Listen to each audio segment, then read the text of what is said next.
Olá pessoal, meu nome é Charles e sou um dos cirurgiões do Centro de Emergência Animal em Melbourne, Austrália. Bem, hoje vou falar com vocês sobre a síndrome das vias aéreas braquicefálicas, que é um problema que vemos muito comumente nas raças, que são muito comuns na Austrália.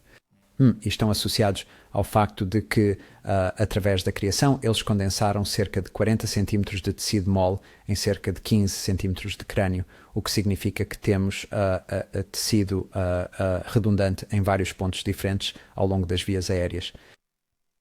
Vou começar com uma pequena pesquisa perguntando a vocês quais das seguintes ações vocês estão realizando como parte regular do manejo das vias aéreas braquicefálicas. Então, número 1, vocês estão classificando os sintomas braquicefálicos e vamos abordar isso com um bom nível de detalhe mais tarde na palestra. Você está tratando ou realizando cirurgia para narinas estenóticas, você está realizando cirurgia para palatos moles. E vou dar-vos dicas para ambas as condições, narinas estenóticas e palatos moles, e como podem fazer um trabalho melhor nas vossas cirurgias. E estão a gerir sacos laríngeos invertidos. Então, para começar, a síndrome obstrutiva das vias aéreas braquicefálicas é uma constelação de anormalidades das vias aéreas superiores que observamos em cães de focinho curto e também em alguns gatos. Ela envolve respiração estertorosa, intolerância ao exercício, podendo chegar a dificuldade respiratória e, possivelmente, problemas gastrointestinais. As anormalidades anatômicas que observamos são narinas estenóticas ou estreitadas, palato mole alongado, colapso laríngeo e estenose traqueal, e todas estas obstruem as vias aéreas superiores e restringem o movimento do ar para dentro e para fora dos pulmões. A outra condição que frequentemente observamos é o refluxo gastroesofágico e, por vezes, também hérnias de hiato. Então, no que diz respeito ao tratamento e a forma como fui treinado, era basicamente que apenas fazíamos cirurgia para aliviar a obstrução. Mas o que estamos a descobrir agora é que há uma ênfase maior na avaliação objetiva destes pacientes para que possamos avaliar melhor quais deles terão um bom resultado com a cirurgia. E também em fazer uma gestão médica em torno da gestão cirúrgica para melhorar os nossos resultados. Também precisamos lembrar que o tratamento não é curativo para esses pacientes, então não vamos curar nenhum deles, não vamos transformá-los em atletas, apenas vamos ajudá-los a respirar um pouco melhor. Lembrem-se que esses pacientes, independentemente de fazermos cirurgia ou não, vão exigir manejo contínuo por toda a vida e os tutores precisam estar cientes disso. Então, os objetivos para hoje incluem o que mudou na gestão de pacientes com síndrome braquicefálica das vias aéreas nos últimos 5 anos. Vamos rever os diferentes componentes da síndrome obstrutiva das vias aéreas braquicefálicas, vamos analisar o protocolo diagnóstico e quais procedimentos devemos sempre realizar e quais devemos considerar em certas situações. Vamos analisar um esquema de classificação para os sinais clínicos da síndrome obstrutiva das vias aéreas braquicefálicas. Abordaremos uma pontuação que avalia o risco associado à cirurgia, conhecida como Brisk Score. Para prever complicações graves, discutiremos o manejo clínico desses pacientes no período que antecede e sucede a cirurgia. E, por fim, veremos os cuidados anestésicos e perioperatórios. Também vamos analisar inovações no tratamento cirúrgico com algumas dicas e truques que fui desenvolvendo ao longo do percurso, certo? Então, a primeira coisa que vamos discutir é narinas estenóticas. Narinas estenóticas são um problema primário e é importante considerá-las como problemas primários ou secundários. Um problema primário é quando as narinas são muito estreitas e o ar não consegue passar. Também relacionado com as vias aéreas são os cornetos aberrantes e estes também são um problema primário. Então, o que são cornetos aberrantes? Cornetos aberrantes são passagens complexas por onde o ar deve ir até a nasofaringe. E se olharmos um cão dolicocéfalo ou normal, aqui vemos que a via aérea está totalmente aberta para a passagem de ar das narinas até a nasofaringe. Quando observamos cães braquicefálicos, podemos ver a estrutura muito complexa e convoluta de cornetos que pode vir a obstruir o fluxo de ar para a nasofaringe. E quanto às amígdalas, então as amígdalas são frequentemente aumentadas nestes cães e isso pode causar uma obstrução crônica. E existem algumas questões diferentes que são as causadoras deste problema. Então podemos ver algumas amígdalas aumentadas neste cão. A razão pela qual as amígdalas ficam aumentadas nestes cães é que elas são basicamente sugadas para a via aérea e ao serem sugadas elas enchem, e isso se deve a prolapso tecidual, edema, congestão e hipertrofia. Também podemos ter um fluxo de ar turbulento que se move através desta área, o que pode causar uma inflamação secundária, e podemos ter uma reatividade linfóide devido ao supercrescimento bacteriano, às vezes a regurgitação de ingesta do esófago para cima, até o orofaringe, e podemos ter supercrescimento bacteriano e potencialmente aspiração. Agora vamos nos concentrar no palato mole. Quando examinamos um corte transversal, uma seção sagital desses pacientes, podemos observar o palato duro posicionado bem aqui e o palato mole se estendendo para a parte inferior. E em cães dolicocéfalos, o palato mole mal chega a tocar a epiglote. Já em cães braquicéfalos, esse palato mole pode ser, em primeiro lugar, comprido, estendendo-se caudalmente até a ponta da epiglote. E até mesmo na rima glótica, na própria via aérea. Isso pode causar uma obstrução do fluxo de ar e é frequentemente uma das principais causas de obstrução em cães clinicamente afetados. A outra coisa que podemos observar é que, em algumas raças de cães, isso também pode estar muito espessado. E, assim, a combinação de comprimento e espessura pode, em última análise, levar a uma obstrução grave. O espessamento pode ser relacionado à raça, por isso o vemos frequentemente em bulldogs ingleses, ou devido à inflamação e edema de um fluxo de ar turbulento. Agora, passando para a laringe, o colapso laríngeo representa um problema secundário causado pela pressão negativa nas vias aéreas e pode ser o componente mais grave de todos, especialmente num cão que estava a progredir bastante bem com um palato mole alongado e que de repente se deteriora. Isto pode ser a causa onde os sáculos podem evertir para dentro da via aérea e obstruí-la completamente. Então, existem 3 graus diferentes de colapso laríngeo. Temos os sáculos laríngeos evertidos, bem aqui embaixo. Temos o desvio medial do processo cuneiforme, que é esta parte aqui. E então, também podemos ter o colapso medial do processo corniculado. E estes são progressivamente mais graves e mais difíceis de gerir. E, portanto, começamos com os sáculos laríngeos evertidos, em seguida passamos para o desvio medial do processo cuneiforme e depois avançamos para o colapso medial do processo corniculado aqui em cima. O próximo passo ao longo do caminho é a traqueia, e a hipoplasia traqueal é um problema de origem primária e também é muito, muito difícil de se gerenciar.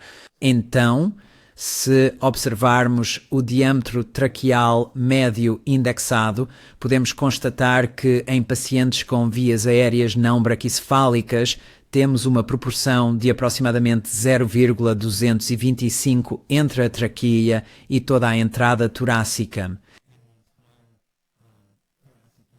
Então, isso é maior do que em braquicefálicos que não são bulldogs, onde a mediana é de cerca de 2, e em bulldogs a mediana é de aproximadamente 0,175, e assim podemos observar que, progredindo de cães normais para braquicefálicos e depois para bulldogs, essa traqueia se torna cada vez menor.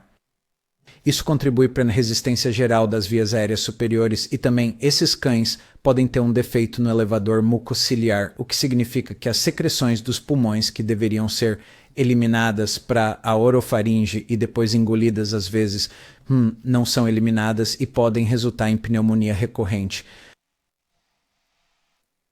Outro problema que temos com estes cães é o refluxo gastroesofágico.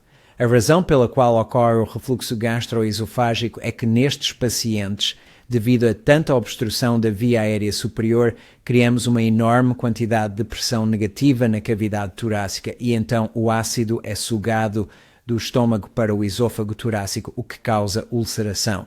E um estudo revelou que 91% dos braquicefálicos têm úlceras esofágicas, independentemente de estarem mostrando sinais clínicos ou não. 98% dos cães têm sinais clínicos de doença gastroesofágica. 7 a 65% das pessoas apresentam hérnia de hiato, uma condição onde uma parte do estômago se desloca para a cavidade torácica. E tem sido igualmente demonstrado que os sintomas da doença de refluxo gastroesofágico podem ser significativamente melhorados com a correção da obstrução das vias aéreas.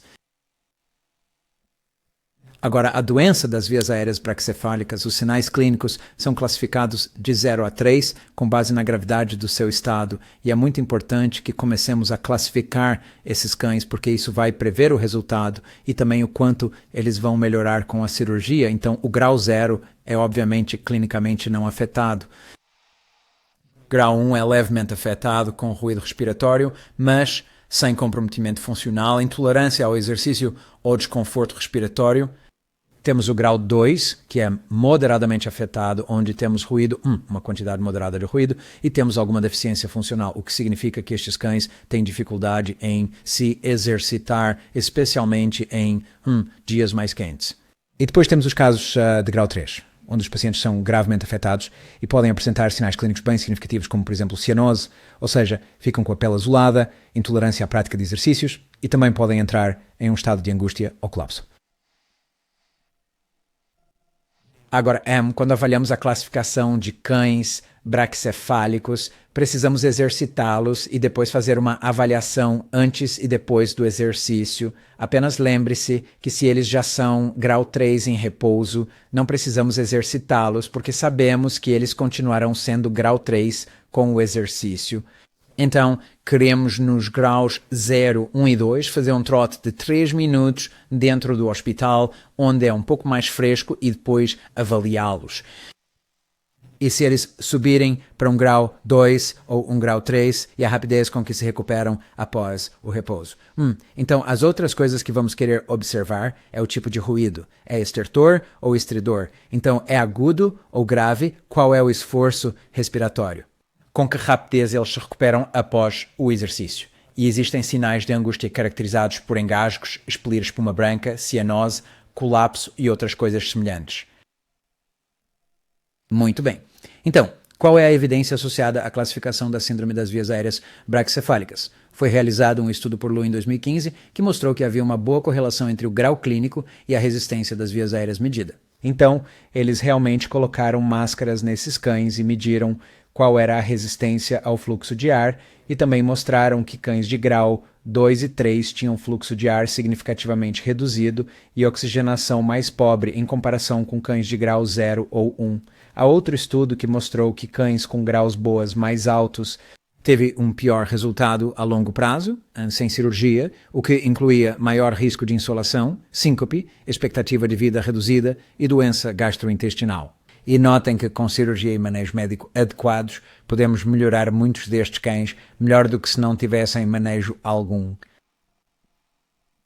Outro estudo de Riggs e colaboradores mostrou o que eles fizeram foi que eles analisaram a classificação boas antes e depois da cirurgia das vias aéreas superiores e eles descobriram que muitos cães de grau 2 e 3 melhoraram para um grau 1 ou para um grau 0, o que é realmente muito bom. Essa é, de certa forma, a nossa intenção quando estamos fazendo a cirurgia.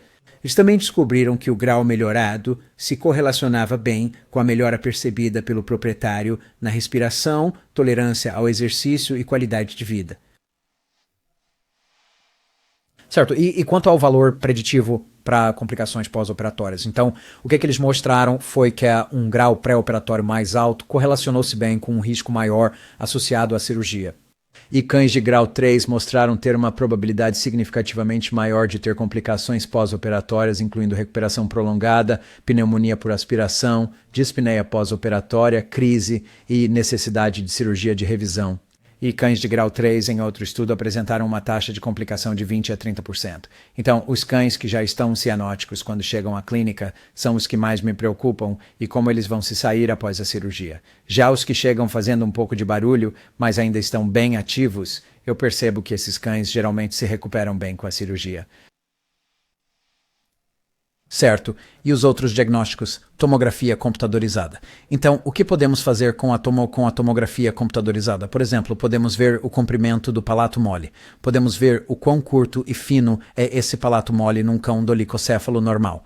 Já em um animal braquicefálico, observe a espessura e o comprimento desse palato mole. Ele está basicamente subindo por todo o caminho até a laringe. A outra coisa que podemos avaliar são os cornetos nasais. E podemos ver aqui que num cão dolicocéfalo, estes cornetos estão bem abertos, sem evidência de obstrução, enquanto que num cão braquicéfalo podemos ver que há extensa evidência de obstrução neste paciente. Agora, fazemos tomografias em todos os cães? Não, normalmente o que eu faço é apenas realizo uma tomografia computadorizada em cães que não responderam bem à cirurgia ou naqueles que estão muito mal de antemão. Então, se eu tiver um cão de grau 0, 1 ou 2, no qual estou a considerar fazer uma cirurgia, não vou fazer uma TC de rotina. Se eu tiver um cão de grau 3 que esteja com muitos problemas ou um dono realmente motivado, eu posso considerar fazer uma tomografia antes. E a fluoroscopia. Bem, com a fluoroscopia podemos ver a função faríngea, o quão bem conseguem engolir se têm uma hérnia de hiato e coisas do tipo. Mas, de novo, só farei isso em pacientes que a terapia convencional falha. E em relação à endoscopia.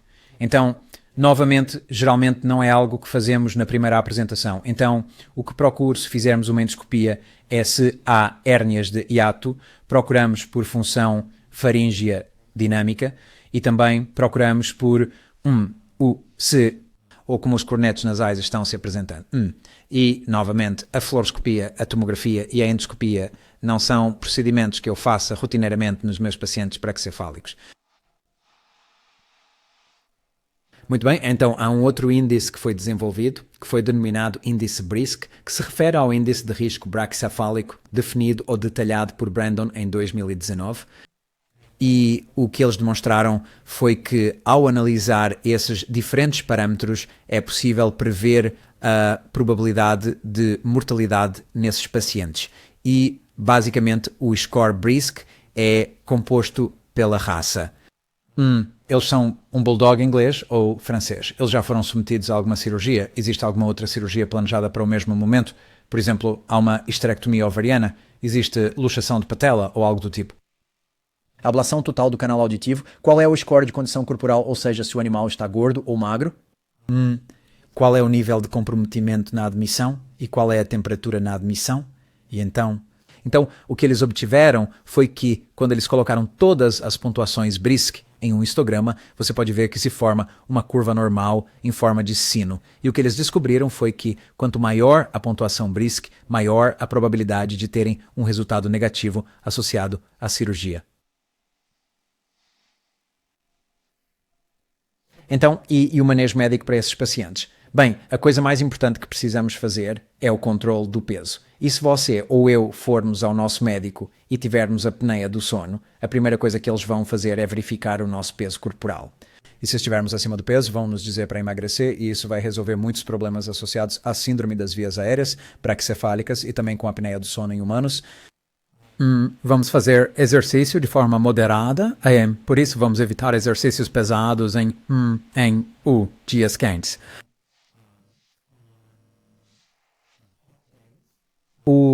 Vamos evitar o superaquecimento, vamos evitar o excesso de esforço. Sempre devemos usar um peitoral em vez de uma coleira. Queremos manter nossos pacientes frescos o máximo que pudermos e assim, no ar-condicionado, particularmente em dias quentes.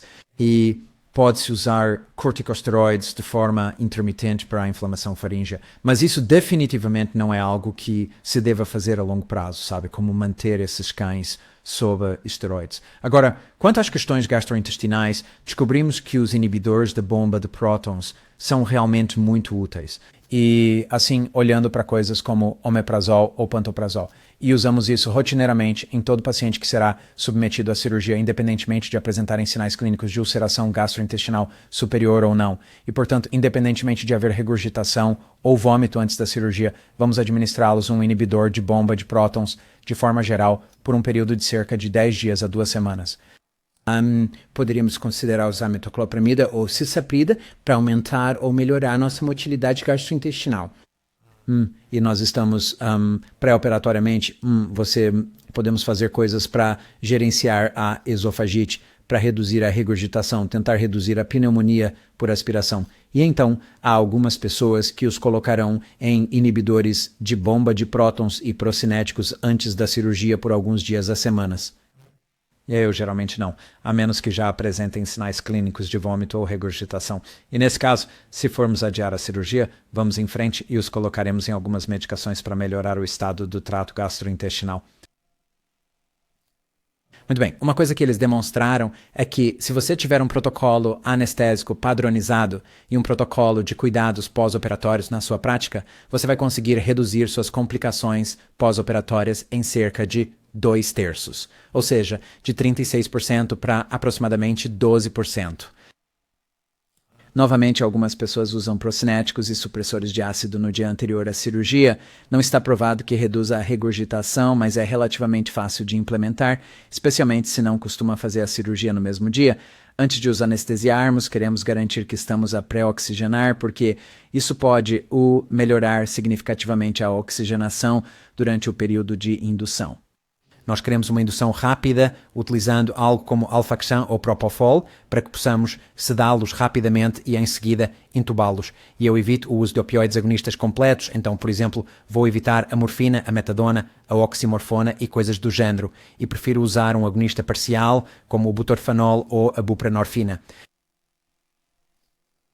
Então, algumas pessoas costumam realizar bloqueios maxilares bilaterais de forma rotineira. E, basicamente, o que fazemos é introduzir uma agulha cuidadosamente por baixo do arco zigomático, com o objetivo de bloquear o nervo maxilar em ambos os lados da face.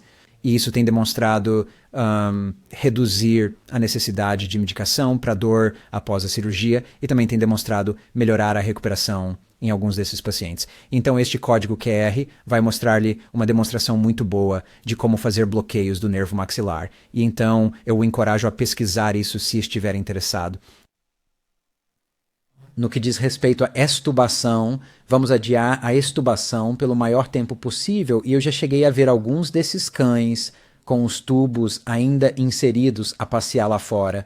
Então, eles ficam tão contentes por ter uma via aérea desobstruída que eles, às vezes eles nem chegam a cuspir o tubo e vão dar uma volta e você pode deixar esse tubo por 1 hora. É preciso garantir que eles sejam monitorados muito, muito de perto após a cirurgia, porque esses pacientes podem piorar rapidamente e morrer.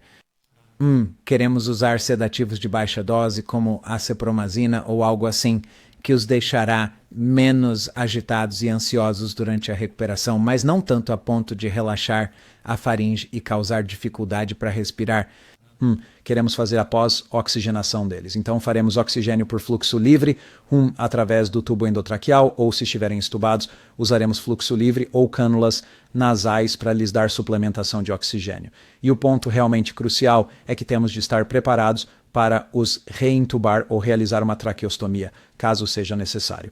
Então, é fundamental que tenhamos alguém a monitorizá-los com muita atenção após a cirurgia e que tenhamos o equipamento necessário pronto para reintubar, caso seja preciso, ou para realizar uma traqueostomia de emergência. Portanto, eu sempre evito a administração de anti-inflamatórios não esteroides a estes pacientes, porque não quero exacerbar as úlceras gastroesofágicas. Eu vou usar paracetamol ou acetaminofeno nesses animais, e eles são completamente seguros.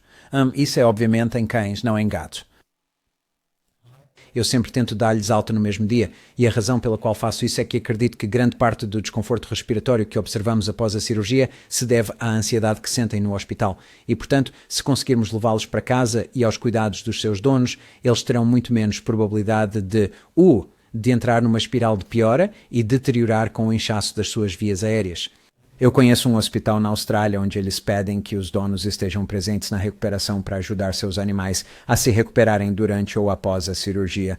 Foi feito um estudo em 2020. O que eles descobriram foi que 92 bulldogs franceses foram submetidos à cirurgia Bauer. Cães receberam alta no mesmo dia versus monitoramento noturno. Os cães...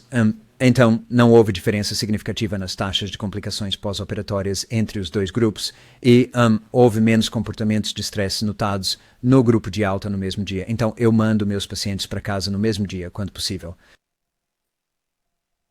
Bem, há algumas coisas com as quais precisamos ter bastante cautela e atenção em relação à alta no mesmo dia. Em primeiro lugar, não vamos de forma alguma dar alta a cães de grau 3. Aqueles que apresentam um colapso laríngeo, aqueles com complicações gastrointestinais graves e significativas, ou aqueles que tiveram uma extubação considerada difícil, esses devem ser observados durante a noite, com acompanhamento e cuidados 24 horas por dia. E bulldogs franceses, especialmente aqueles com histórico de complicações pós-operatórias, podem se beneficiar de uma observação mais prolongada.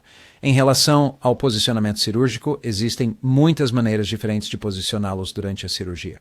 Minha preferência é esticar uma gase entre dois suportes de soro e então ou colocar um abridor de boca ou usar uma fita que vá da borda da fita subindo pela mandíbula inferior e então até a borda da mesa do outro lado. Então, fita de mesa a mesa, usando fita umbilical ou gás ou e um filme plástico esticado entre dois suportes de soro, e isso nos proporcionará a nossa melhor exposição. Você também pode utilizar um suporte para procedimentos orais, ou seja, bucais. Este é um suporte dentário específico para roedores, mas que pode funcionar muito bem. É apenas um pouco trabalhoso. Para conseguir passar aquele tubo endotraqueal pela abertura do suporte. Certo. Então, o que vamos fazer aqui é que vamos segurar a parte superior da cunha proposta com uma sutura de tração e vamos retraí-la dorsalmente. E então vamos usar uma lâmina número 10 para estender essa cunha o mais profundamente possível.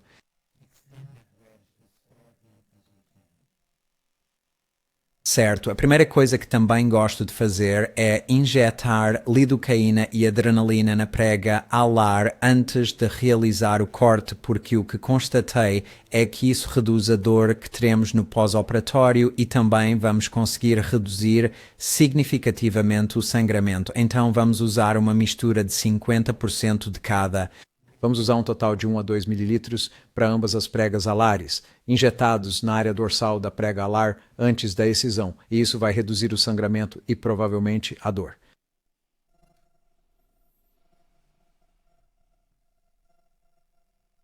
Muito bem, então o que estamos fazendo aqui é segurar a parte superior da cunha alar proposta com um fio de sutura de apoio, como um PDS 4.0, e em seguida vamos utilizar uma lâmina de bisturi número 11 para realizar um corte o mais profundo possível nessa prega. E o ponto principal aqui é fazer um corte tão profundo quanto nos seja possível. Isso, por sua vez, irá reduzir de forma considerável a área da secção transversal dessa prega alar, o que consequentemente aumentará a área da secção transversal para a passagem do ar. Bem, então eu vou utilizar uma lâmina número 11 e depois vou empregar a mesma sutura de sustentação para fechar a minha incisão na prega alar. Vocês podem observar a que já foi realizada aqui. Certo, existe um outro procedimento conhecido como a técnica de Trader, que é onde eles amputam a asa alar por completo. Então, basicamente, o que eles vão fazer é agarrar a asa inteira com uma pinça hemostática e cortar tudo. E o que eles descobriram é que é melhor para estenose severamente estenótica ou narinas muito pequenas. É cosmeticamente inferior, mas há um fluxo de ar melhorado e um estudo comparativo não mostrou benefício para nenhum dos procedimentos. Então, este não é um que eu faça rotineiramente. Na verdade, eu quase sempre faço apenas uma grande ressecção em cunha alar, como mostrei anteriormente. Então, é assim que eles estão fazendo o procedimento de Trader. Então, eles estão segurando aquela prega alar bem ali e vão simplesmente puxar a coisa toda para fora. Vamos ver se consigo fazer com que este aparelho funcione para nós. Muito bem. Então, ele está entrando lá dentro, segurando firmemente aquela prega alar com uma pinça hemostática. E depois, simplesmente usando uma lâmina e fazendo um corte por toda a volta daquela lâmina. E para mim parece um tanto quanto bárbaro. Eu já vi algumas pessoas fazendo isso antes. Eu, sinceramente, não acredito que seja algo necessário na grande maioria dos pacientes. Então, ele vai voltar, pegar aquela asa e cortar aquilo também. Então, novamente, não é um procedimento que eu faça rotineiramente e não se demonstrou que traga melhor resultado que a ressecção rotineira da prega alar. Depois vão enfiar cotonetes grandes na narina para parar o sangramento.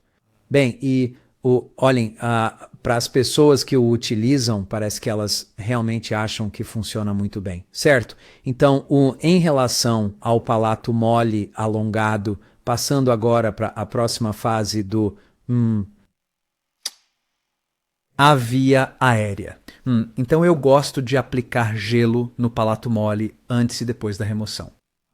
Você pode usar dedos de luva congelados, ou um picolé, ou um sorvete no palito, ou algo do gênero.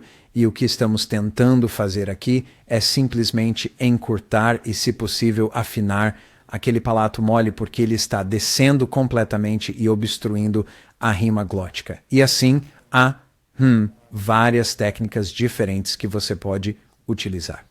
Que as pessoas, por assim dizer, Uma técnica que algumas pessoas gostam de usar é a palatoplastia com retalho dobrado. E basicamente o que eles fazem é remover um disco do palato mole nesta região e tornar o palato mole simultaneamente mais curto e mais fino. Então eles retiram um grande disco aqui e depois puxam essa borda caudal para cima e a suturam a borda cranial.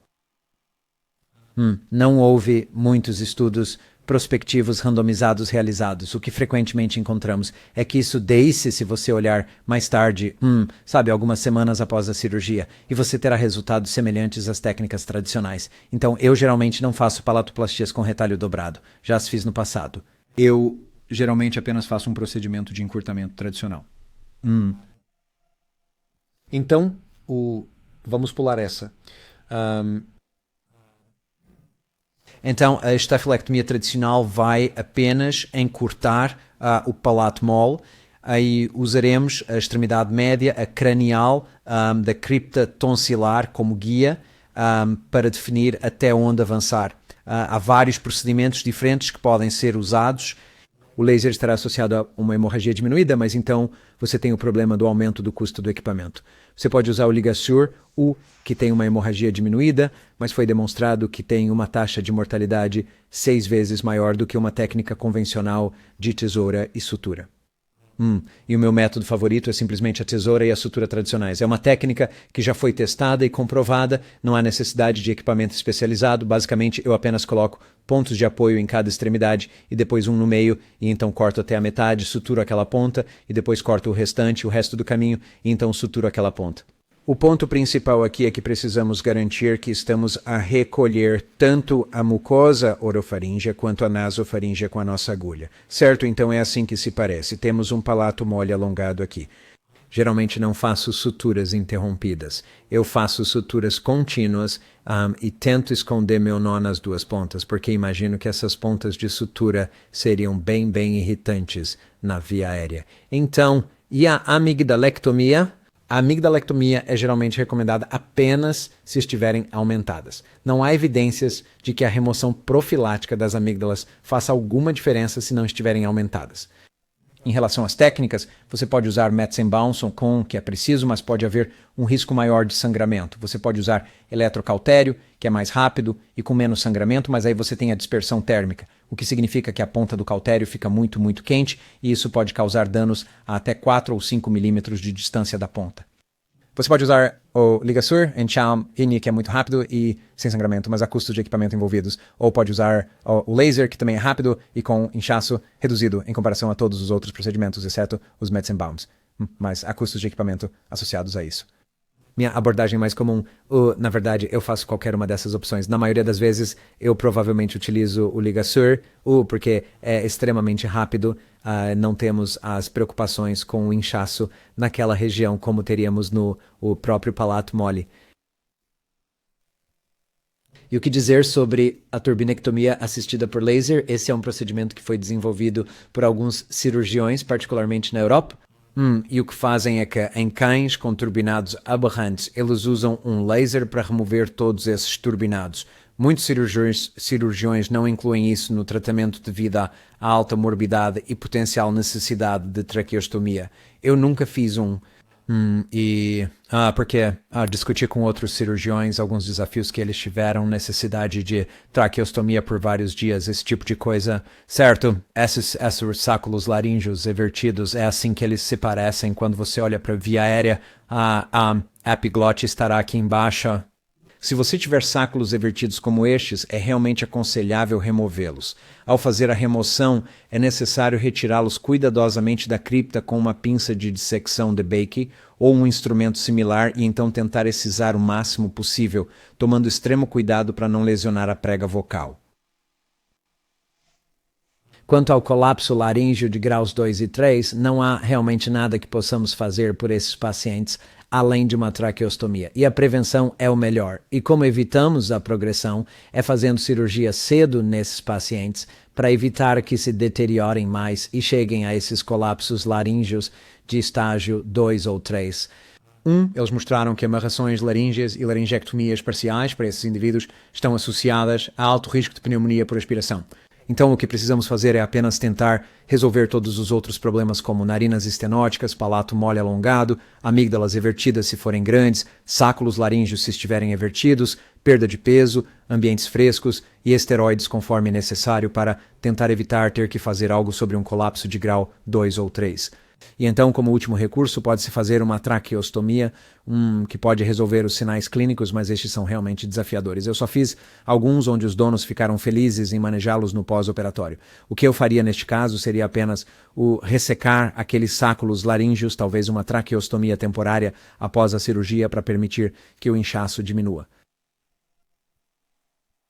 Então, no pós-operatório, queremos monitorá-los com muito cuidado e de perto e considerar reintubá-los ou realizar uma traqueostomia temporária, se necessário. Dexametasona intravenosa é comumente administrada para tentar reduzir o inchaço pós-operatório. Nós os alimentamos imediatamente, praticamente. Damos-lhes o meprazol por pelo menos 10 dias e depois metoclopramida se estiverem regurgitando.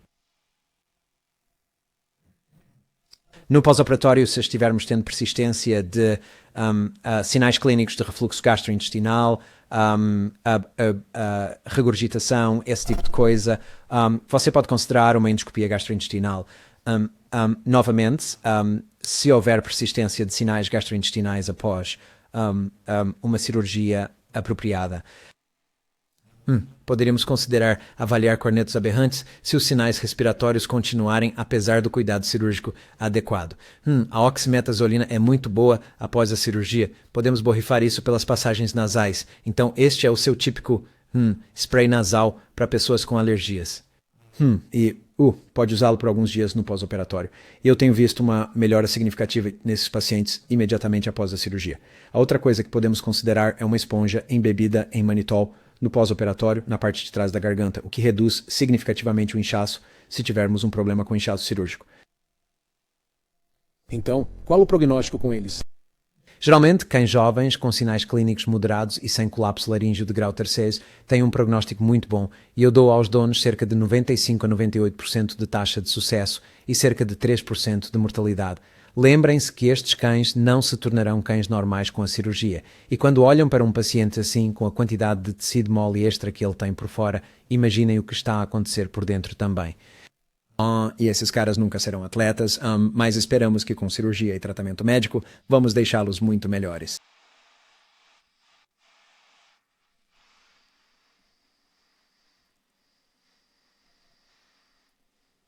Então, em revisão, o essencial aqui é a avaliação e tratamento precoces dos problemas primários, incluindo narinas estenóticas e palato mole alongado, para evitar as alterações secundárias como colapso laríngeo, sinais gastrointestinais graves e afins. Vamos usar um esquema de classificação padronizado, o que nos ajudará a prever nossos resultados com esses pacientes e também a registrar os resultados que estamos obtendo com a cirurgia ao longo do tempo em vários pacientes diferentes. Temos que lembrar que a apneia do sono e a intolerância ao exercício não são normais para essas raças. E os donos e criadores em particular vêm nos dizer que certos padrões respiratórios, a intolerância ao exercício e outras coisas do tipo são completamente normais e aceitáveis para essas raças. Mas a verdade é que eles não são. E por isso precisamos abandonar essa mentalidade, ou seja, essa ideia de que este é um fenótipo aceitável para esses pacientes. O manejo clínico é de fato muito importante no pré-operatório e perioperatório, medidas como a perda de peso, mantê-los em ambiente fresco, evitar a prática de exercícios, principalmente quando está calor lá fora, e também realizar a correção cirúrgica preferencialmente cedo para tentar prevenir as alterações secundárias. E lembrem-se, no período pós-operatório, precisamos estar preparados para reentubar esses pacientes ou realizar uma traqueostomia temporária após a cirurgia para nos tirar de apuros caso tenhamos complicações no pós-operatório.